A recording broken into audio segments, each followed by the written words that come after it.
हिंदी का 11वां चैप्टर है नौबत खाने में हुआ था, जिसके लेखक है यतीन्द्र मिश्र। इनका जन्म 1977 ईस्वी में अयोध्या उत्तर प्रदेश में हुआ था। ये लखनऊ यूनिवर्सिटी से इन्होंने हिंदी भाषा साहित्य में एमए किया।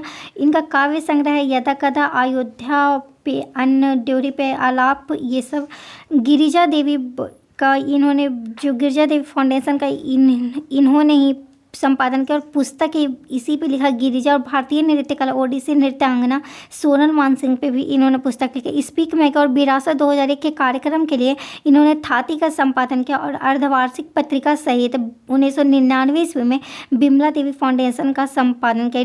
ये रीतिकाल के कवि मान जाता और रीतिकाल के कवि द्विज देव और कुंवर नारायण, इन सभी पे इन्होंने रचनाएं लिखी और गुलजार यार जुला है ये रचना लिखी। इन्हें पुरस्कार मिल चुका है भारत भूषण अग्रवाल भाषा परिषद युवा पुरस्कार, राजीव गांधी एकता पुरस्कार, राजा स्मृति पुरस्कार, हेमंत स्मृति पुरस्कार, ऋतु राज सम्मान, केंद्रीय संगीत नाटक एकेडमी नई दिल्ली और फेलोशिप।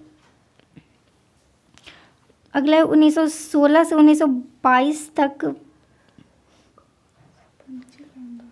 काशी के पंचगंगा घाट पे जहाँ के बालाजी का ड्योढ़ी है वहाँ पे नौबत खाने में ये मंगल ध्वनि बजाते थे।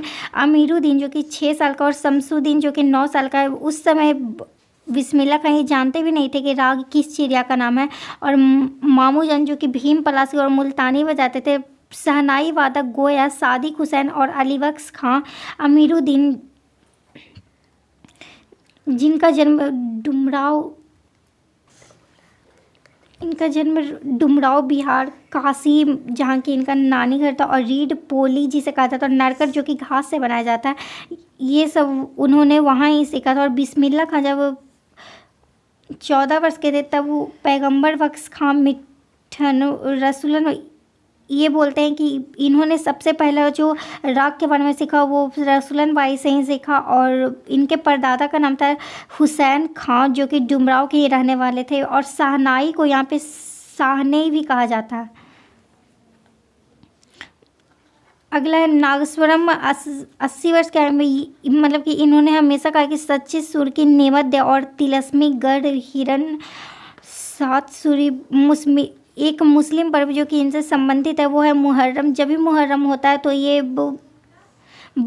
अज़ादारी करते हैं, 10 दिन तक शोक मनाते हैं। और दाल मंडी कातमान से पूरा मतलब सड़क पे ये सिर्फ और सिर्फ नोहा बजाते हुए जाते हैं। और कुलसुम हलवाई कचौड़ी के बारे में ये बताते हैं।